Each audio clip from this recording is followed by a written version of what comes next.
believed it all, my darling, and I don't know what to do. So have mercy, mercy, baby. Please don't slam that door. Have mercy, mercy, baby. Please don't slam that door. 'Cause I know if you refuse me, I'll never be the same no more.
Brothers, but how did you sort of fall in with Dad and Ray Muir? Well, your dad and I used to meet every morning in the boys' toilet at Cessnock High School for one very good reason. We were always late for school, which is rather strange because I lived about 10 minutes walk east of the school, and he lived about 10 minutes walk west of the school. But we were always late. So all the kids would be assembled in the quadrangle, hundreds of them, and we couldn't go and join them because they were all assembled. So we used to meet together in the boys' toilet, and that's where we start to dream our dreams of where we were going to go when we were retired and all that type of thing, and that's how things started. Well, because we lived in pretty close proximity to one another, we were always going to sort of run into one another regularly, and that's how all friendships start. Pat and I, he did languages at school, I did technical training. So we didn't see a lot of one another at school, except when we were late. We'd both hide in the bike shed until assembly was over. Then we'd race out and get on the end of the assembly line and head into school. Don't matter where you were, if you was late, Phil was always your mate. He was always late. We dreamt some dreams, though, I'm not joking, where we were going to go when we retired. But it was a good time of life, that, because we were maturing, and you're allowed to dream your dreams when you're that age. Otherwise, you don't have dreams.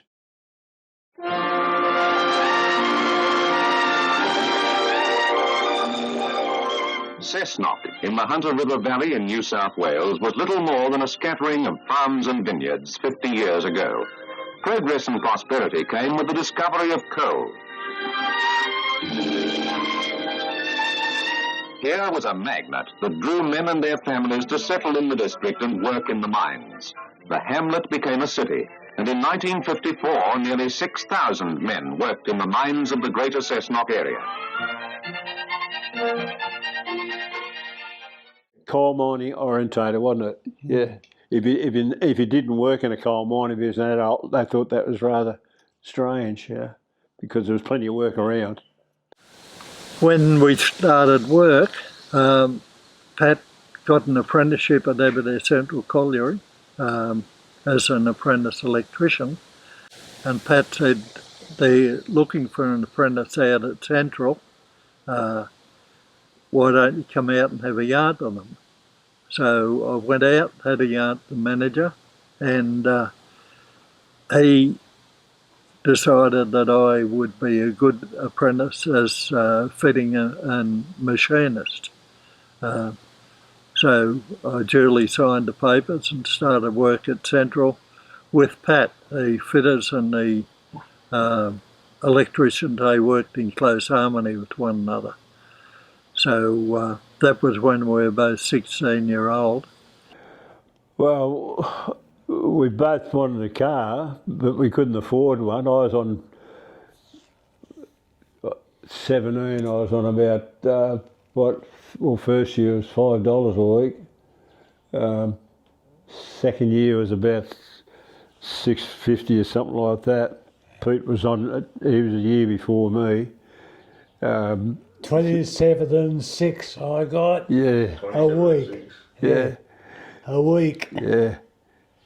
So we had to combine our monies to buy a car, and the car came up with this chap at work, worked at Aberdeen Central. He had a car for sale, and we went up and had a look at it and that, and to us it looked beautiful, you know. It was 27 Chev, canvas top and all, and we hedged and hedged, and he was a bit of a con man. He said, "You'll have to hurry up, you blokes, because somebody else is interested in it." We thought, "Oh, somebody's going to buy our car."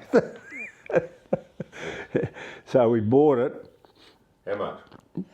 $100. $100. £100. £100, yeah. And you're on 27 shillings a week. Yeah, yeah. £100 is a lot of money. Yeah, it was. It's a lot of money. Yeah. I had to work a hell of a lot of overtime to get my share. Yeah, yeah. So you saved the money, you didn't get a bank loan or anything? No, I saved it. Just you must have been good savers. Yeah, had to be. That must have took you ages. Yeah, yeah, well, put your mind to it. But I worked every Saturday. we used to go around putting PowerPoints and that in too, Yeah. didn't we? Around houses and that, you know? Putting lights and PowerPoints in. I didn't know much about it, Pete did. At Central, one of the other fitters that I worked with, a chap by the name of Bill Newman, mentioned to me one day that he was going to sell his car. I said to Pat about it, and he said how much did he want for it, and he said £100.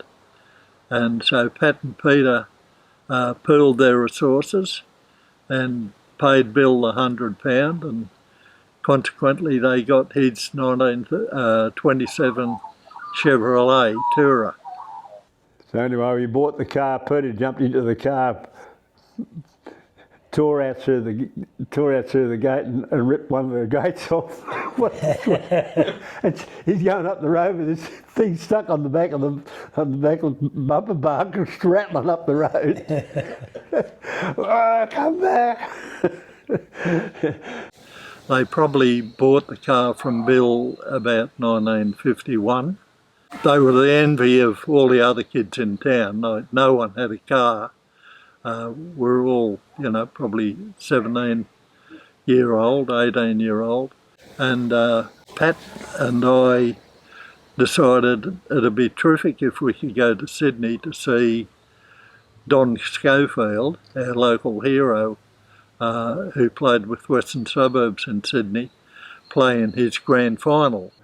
I think we just started talking, the way the young blokes talk and that, and an idea formed, and we'd been following Cessnock because they were having a good season, following Donny Rather, he was having a good season down there, and we followed Cessnock closely, of course. And Ray was an exceptionally good footballer at Caesars Court, and a lot of it came from that. But the idea to go down, it was an adventure, really, to go down. We'd previously used it going out to the bush shooting and that sort of thing, with two of us laying across the front mud guards shooting the rabbits on the road in front of us. I think we decided to do the paint job when we were going to Sydney, weren't we? Yeah. Before that. And Phil and I thought we had some paint out at Central. And we thought the best thing we can do is cover up all the ruts in the bodywork with a coat of paint. So I spoke to the painter at the pit, Bert Billett, and he said, how about I give you a little bit of red and a little bit of white and see how far that'll go. So we took the car out of the pit and put it into the workshop and started to paint it, but we decided we'd paint the car in stripes. So hence we got the red and white stripes. How does that look? Yeah, mate, you're not far wrong there. That's it. Oh, All done by hand. Yeah.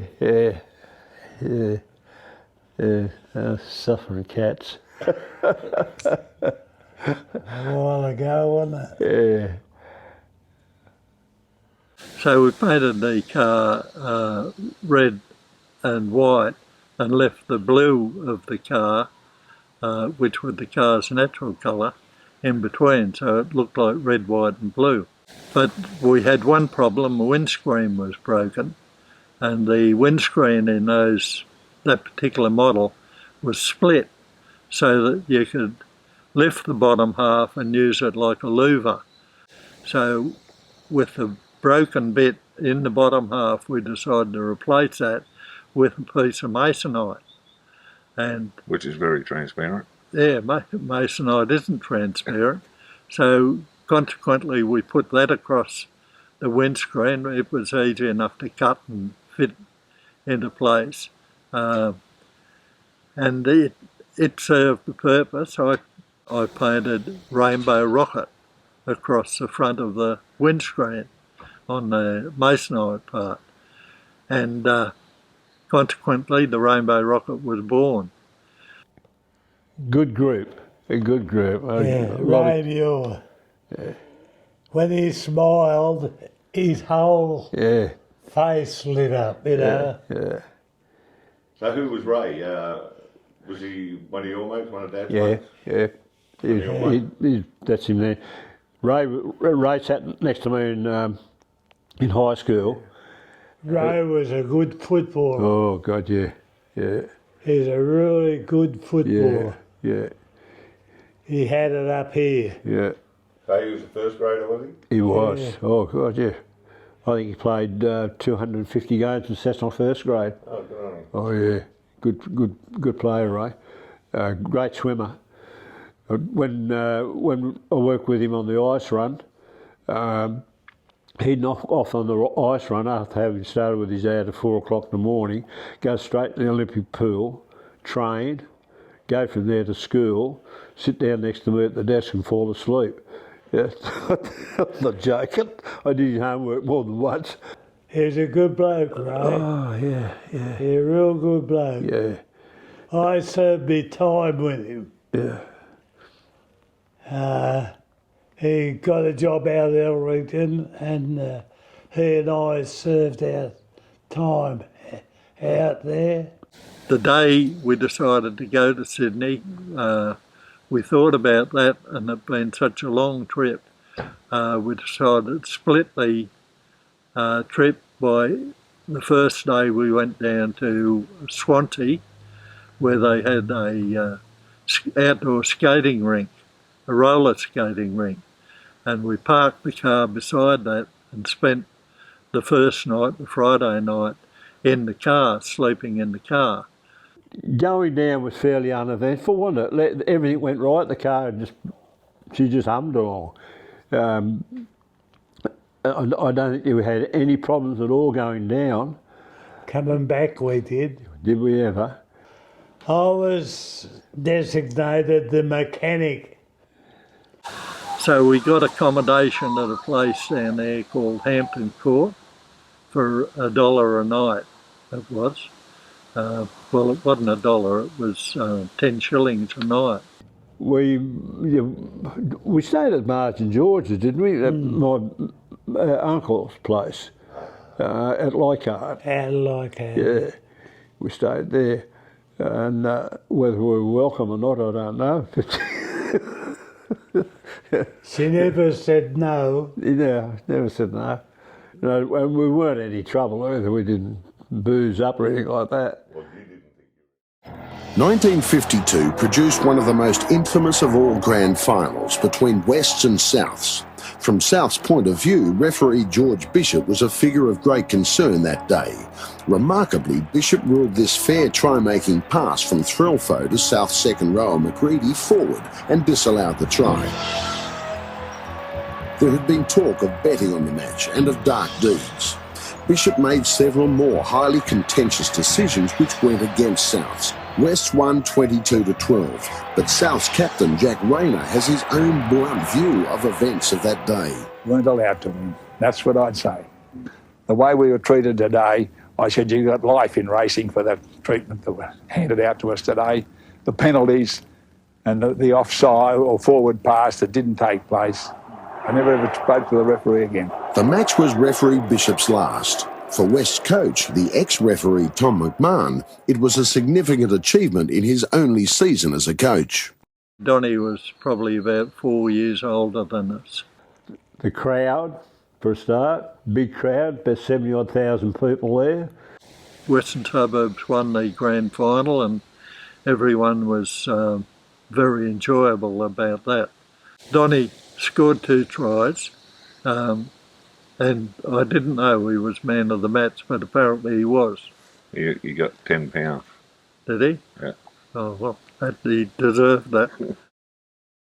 Next morning, we all wanted to sleep in, but Peter was up early and he said, come on, you got to get going. Otherwise we get charged another 10 shillings for an extra night.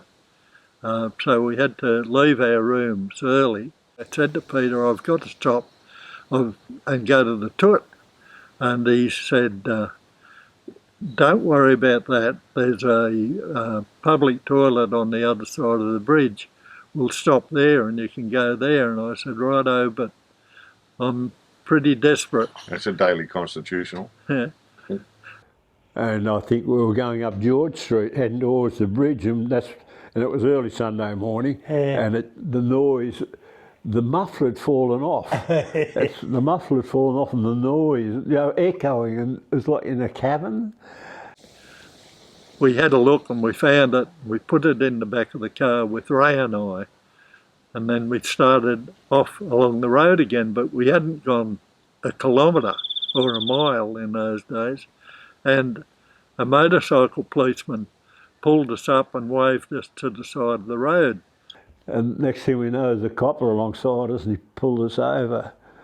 And he said, it's not the noise of the muffler he's worried about. He said, it's your back wheel. He said, it's got this wobble up. And I said, oh, yeah. And we didn't know much about it. It was the wooden spokes had come loose. Yeah. And that was a job for a wheelwright, the old horse and buggy days.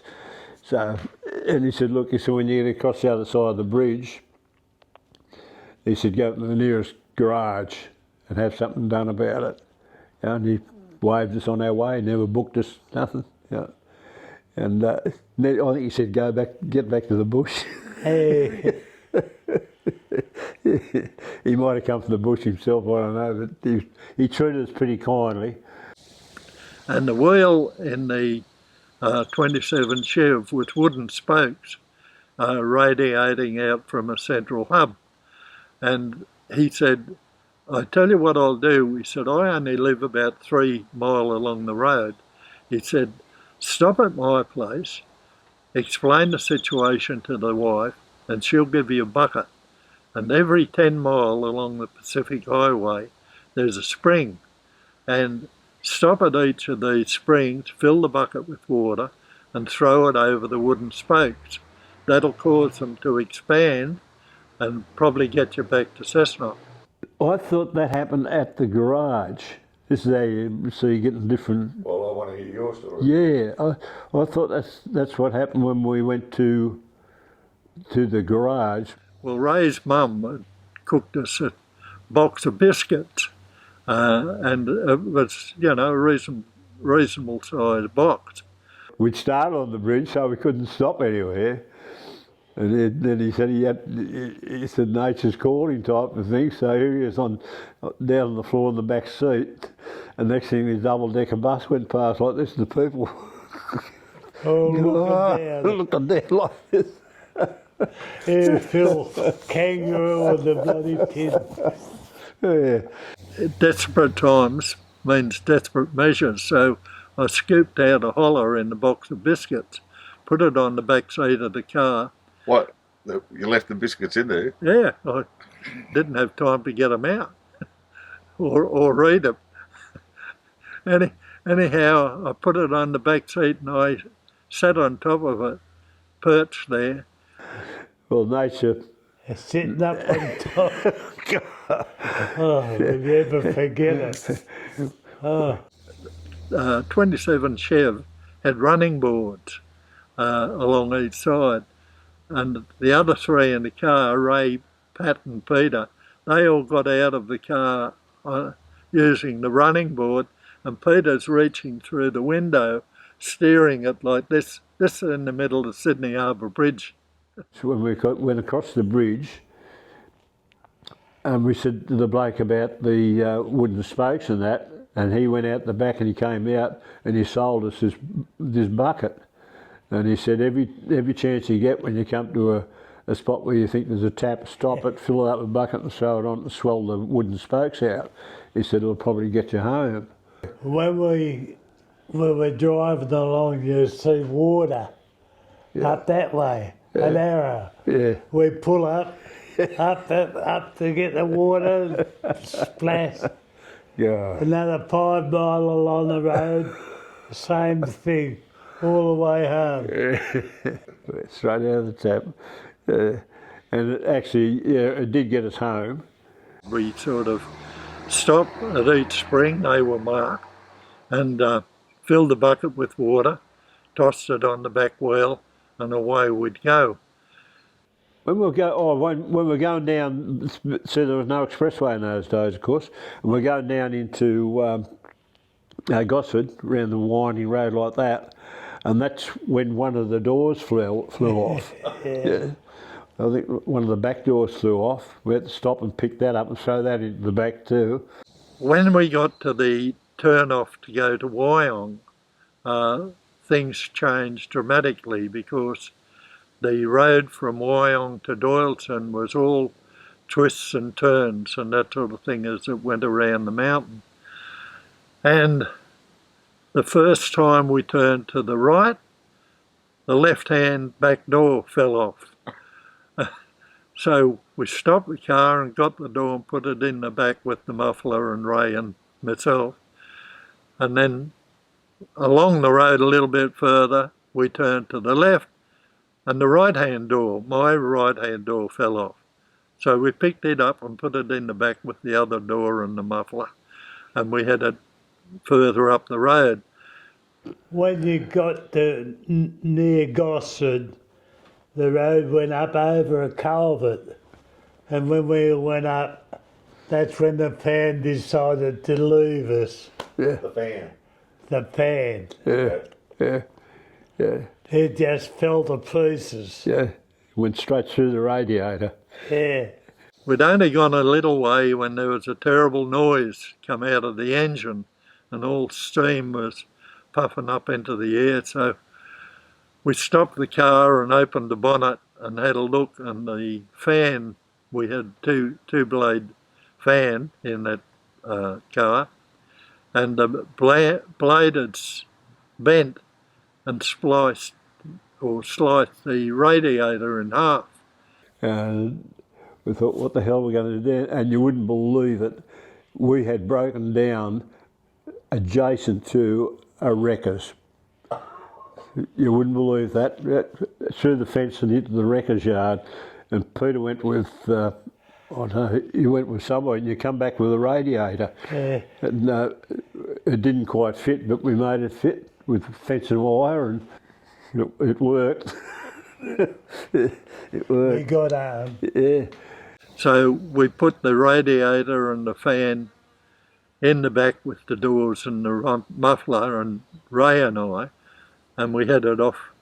The back wheel was still, we couldn't do much about that other than just do as he said, throw a bit of bucket of water on it and hope to God it got us home. And when we got to Doyleton, the we moved off the Tar Road there, and it was all potholes and that all the way to Cessnock from there, and we'd only gone probably 200 yards and hit the first pothole, and the windscreen fell out. And by this time it's about 2 o'clock in the morning, I think it was, and freezing cold. And we hit this hole in the road, and the windscreen went crack, and half had dropped down onto my lap, and the other half went crash out and then we had no windscreen, there's airs coming straight in. But Straight in. yeah, and your dad and Ray are down on the floor in the back, keeping warm, and we're in the front freezing to death. But anyway, we finally got to Cessnock, and they dropped me off first because we come from the top end of Aberdare, and then they dropped Ray off, and Peter and Pat headed off down to their place, and as they went over the gutter, the back wheel that we'd been throwing the water on collapsed, and it collapsed, and when it collapsed, it broke the back axle. And when we got home, our parents were waiting for us.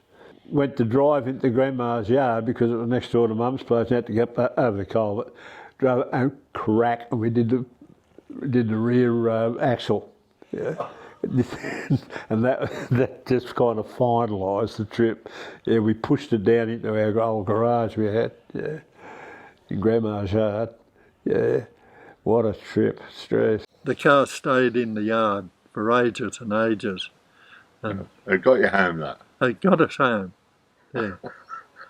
And that was the legend of the Of the Rainbow Rocket. the Rainbow Rocket.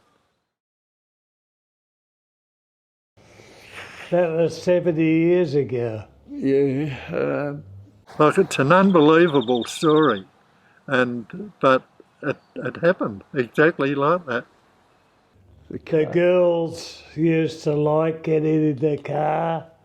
Yeah. In the rocket. You know, right?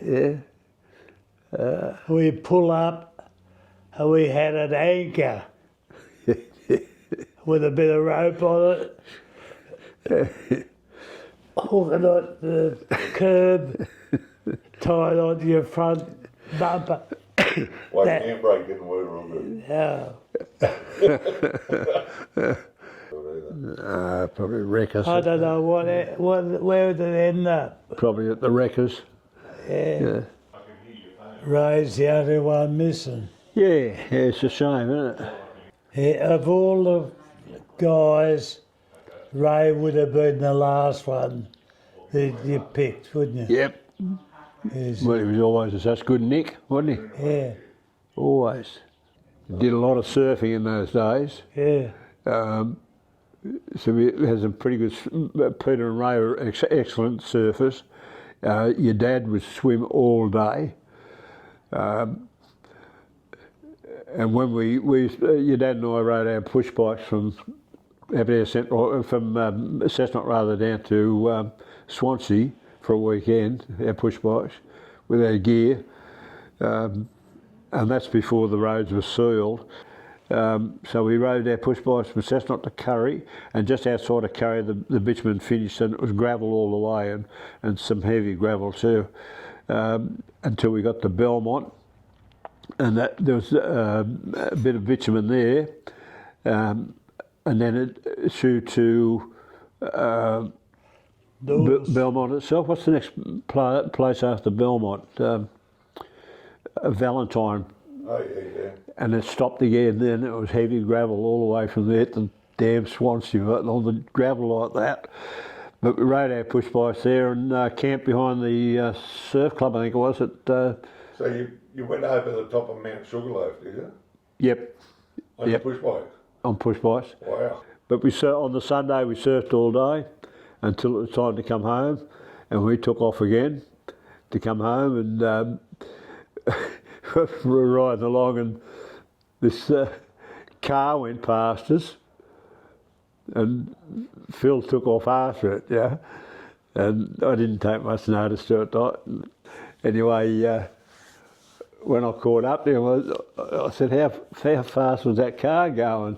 Oh, he said, it was doing about 35 when I passed it, so... Calling Mission Control, it's Sir Dreamalot the Wizard here from the Tower of Dreams at Storybook Castle. We're all aboard the Rainbow Rocket and ready for takeoff. Fasten your seatbelts, everyone. Let the adventure begin. Tell the sun you're coming out to play. Tell the moon you'll soon be on your way. Every planet, every shooting star, Closer than you would believe they are. Rainbow Rocket, hey! Rainbow Rocket, hey! puts the sun into a cloudy day. Rainbow Rocket, hey! Rainbow Rocket, hey! Let your dreams awaken far away. Violet, indigo, blue and green takes you places you have never